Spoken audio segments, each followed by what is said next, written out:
This is The Quiet End, and tonight I'll tell you a story titled Echoes from the Black Cloud. Let's begin.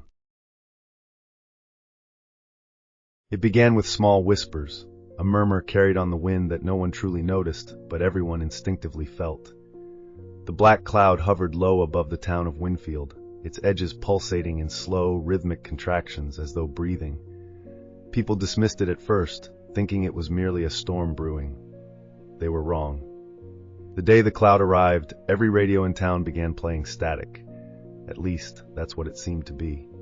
When listened to closely, beneath the crackle, there were voices. One woman, Ruth Chambers, claimed to hear her deceased father's voice begging for help. Others heard names mentioned, numbers recited, or chilling messages like "stay inside." The local power grids began flickering erratically, plunging homes into moments of darkness before sparking back to life. The animals knew before anyone else. Dogs whined and refused to leave their owners' sides.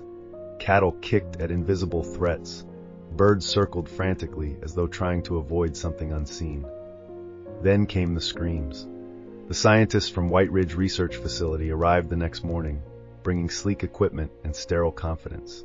They stood beneath the expanding cloud, looking up grimly into its inky depths. One of them, Dr. Andrew Reed, couldn't suppress the shiver that ran down his spine. He muttered something under his breath. "It's alive." No one dared to disagree. The cloud grew larger, darker, and closer as noon approached, its shadow swallowing the sun whole. The light that reached them felt distant, artificial, like they had stepped into another world. And the whispers, they grew louder. The modified research van hummed as it rolled down the uneven road, its specialized sensors scanning for anomalies. Inside, Dr. Andrew Reed and his team sat tense, their instruments already beginning to stutter and spark as they neared the black cloud. Monitors displayed nonsensical data, spikes of electromagnetic energy too erratic to comprehend. The GPS twitched like a panicked bird, spinning wildly and erasing their position in real time. Radios emitted sharp bursts of static, interspersed with chilling fragments of words none of them could decipher. Then came the hum. It rose from the ground beneath them, subtle at first, like the faint vibration of distant thunder. As they moved closer, it intensified, rattling the vehicle's frame and burrowing into their bones. Conversations grew silent, replaced by the oppressive weight that seemed to fill the air itself. Dr. Reed glanced at his team, their pale faces mirroring his own fear. "We're losing comms," a young technician murmured, her voice unsteady as she tapped furiously at a console. The world outside became surreal, trees bending unnaturally, their angles wrong, their edges blurred as if in a distorted dream. And yet, none of them could resist. Despite their mounting terror, an unexplainable pull drove them toward the cloud. When the van crossed the threshold of the cloud's perimeter, everything changed. The town vanished, swallowed by an alien darkness that defied definition. It wasn't black as night or absence of light. It was swirling, shifting void, alive and terrible. The van's headlights cut futile beams that dissolved into more shadows. The hum became a roar. And then suddenly, their instruments died. Every screen went blank, every light snuffed out. The only thing remaining was the sound of their own accelerated breathing and the whispers. Except now, the whispers were inside the van.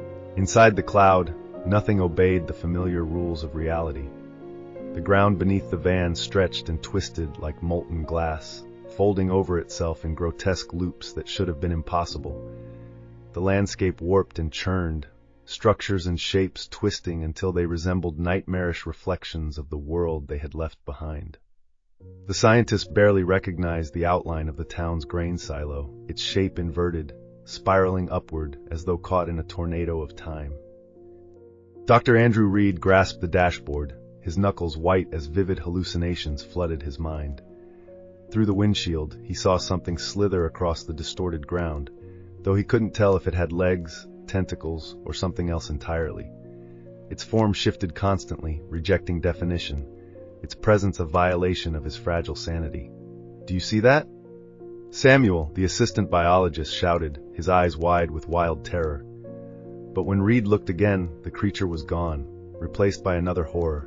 Ruth Chambers' farmhouse, suspended in midair and burning with an unnatural black flame. The flame hissed, whispering words in no language he could understand, and yet the meaning seemed disturbingly clear. All around, the air vibrated with laughter and sorrow, mingling as though they were the same emotion. The whispers grew louder, not from the radios but from within their own minds. Flashes assaulted them, images of regrets buried deep, the faces of loved ones long gone. Samuel began sobbing, shaking uncontrollably. He was seeing his wife, her face twisted in anger as she repeated the same question over and over. "Why did you leave?" Dr. Reed felt time slip from beneath him. No longer linear, but fragmented, chaotic. For him, minutes stretched endlessly, the ticking of his watch impossibly slow. Yet beside him, another member of the team screamed, clutching their head, claiming hours had passed in mere seconds. Reality buckled, and the lines between hallucination and truth blurred. They were no longer certain of anything, except the fact that the cloud was not a thing. It was a place, and they had entered its depths. They found the masses shortly after their instruments powered down entirely.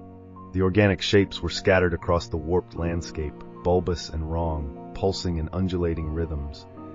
Each entity seemed to exist in contradiction, neither alive nor dead, not entirely solid nor liquid. A viscous, ink-black fluid seeped from their folds and crevices, defying gravity by flowing upward toward the swirling cloud overhead. The motion sent faint ripples throughout the air, colder than any earthly wind. The team hesitated, their breaths shallow as they stood before one of the masses. It throbbed rhythmically, sending faint tremors through the ground beneath their feet. Dr. Samuel, sweat dripping from his brow, stepped forward despite the shouts from his colleagues to stay back. Perhaps it was curiosity or madness. Perhaps it was the pull of the cloud itself. He reached out and touched the substance. The moment his gloved hand made contact, Samuel's scream tore through the suffocating air. The mass reacted violently, tendrils of its fluid rising to twist around his arm, flowing into his skin like molten ink. He collapsed to the ground, writhing in agony. The others watched in combined horror and disbelief as his body began to change, his limbs warping, folding inward like paper crushed beneath terrible, invisible hands. His outline blurred, his features melting, dissolving into the organic horror itself. Dr. Reed pulled the team back, his voice shaking as he yelled, "Run! Don't touch anything! Stay together!" But flight was futile. The cloud seemed to respond to their fear, its ominous walls shrinking in around them, almost alive. The air grew thicker with oppression, pressing against their lungs, and shapes began forming from the darkness, shapes that moved, twisted, and watched. Every step they took led deeper into the void, the exit now an impossibility, the cloud's sentience turning their escape into mockery. And behind them the whispers followed, but now they carried Samuel's voice, screaming incomprehensible words as the masses pulsed hungrily. The corridors stretched endlessly, twisting and folding as though the laws of geometry had been abandoned. Pulsating walls of roiling shadow surrounded the remaining scientists, their surfaces rippling and shuddering like living flesh.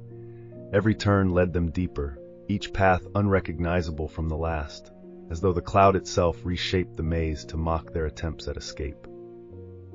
Dr. Andrew Reed felt the weight pressing down on him. He could no longer tell how long they had wandered, or even if time still existed here. With each passing minute, their memories began to betray them. The faces of loved ones blurred and grew distant, replaced by phantom echoes of voices speaking impossibly close but from no discernible source. "Give up," the whispers urged, dripping with malice. "You cannot resist." Reed covered his ears, but it was futile. The voices were inside him, threading through his thoughts, pulling at every fragile strand of hope left. Strange symbols began to materialize in the air around them, hovering faintly, glowing with an unnatural luminescence. They twisted and shifted like living runes, impossibly locked in language and motion, their meaning just beyond grasp. Samuel's voice, a voice now lost to the mass, seemed to echo faintly alongside them. "Stronger minds have broken before you. Accept it. You are nothing." Reed stumbled backward, collapsing as he watched the symbols twist into shapes that seemed more alive than solid. The realization came like a silent scream, shaking them to their cores. This was no storm, no random phenomenon. The cloud was alive, ancient, incomprehensible, a vast intelligence testing their resilience, their sanity, their humanity itself. But why? Was their suffering an experiment, a diversion, an amusement for something unknowable? Dr. Reed's thoughts raced as the walls closed in, pulsating louder now, their surfaces forming faces that stared and grinned hungrily. "We're inside it," a colleague whispered hoarsely. "It's not trying to kill us, it's watching." One by one they surrendered. The first to collapse was Ruth, her mind buckling under the weight of whispers that had become deafening screams. She clawed at her face as shadowy tendrils reached for her, pulling her screaming form into the writhing mass. Her cries did not fade, they were absorbed, endlessly echoing within the pulsating horror that now carried her existence. Another fell silent, his terror giving way to catatonic despair. He sat motionless as the maze shifted around him, his vacant eyes reflecting the swirling ether of madness. His body remained, but his essence was no longer his own, a shell drifting in the void. One by one, each of them was erased, some quickly consumed by shadows, others slowly crumbling beneath the unbearably foreign reality the cloud imposed. Dr. Andrew Reed, the last survivor, stood trembling at the heart of the cloud.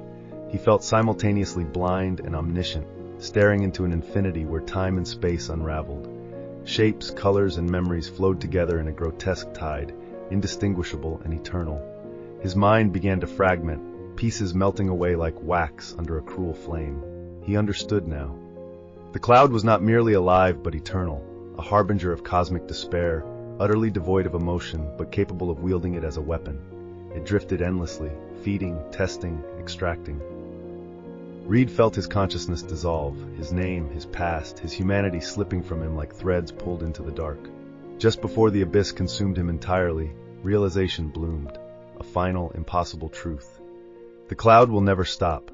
It will drift to another place, another world, another time, and it will devour again. The black cloud began to shift and rise, its pulsating edges slowing, almost deliberate.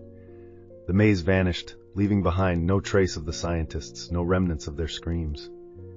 The town of Winfield lay in eerie silence, stripped bare of its humanity, the streets dark and vacant. Where hope once resided, only void remained. High above, the black cloud drifted onward, hungry and eternal, vanishing into the horizon as though it had never been.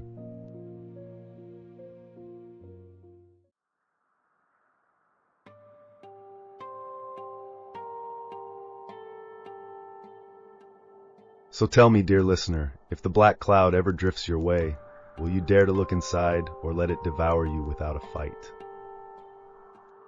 Subscribe for more chilling tales and hit the bell to stay in the dark. See you at the next quiet end.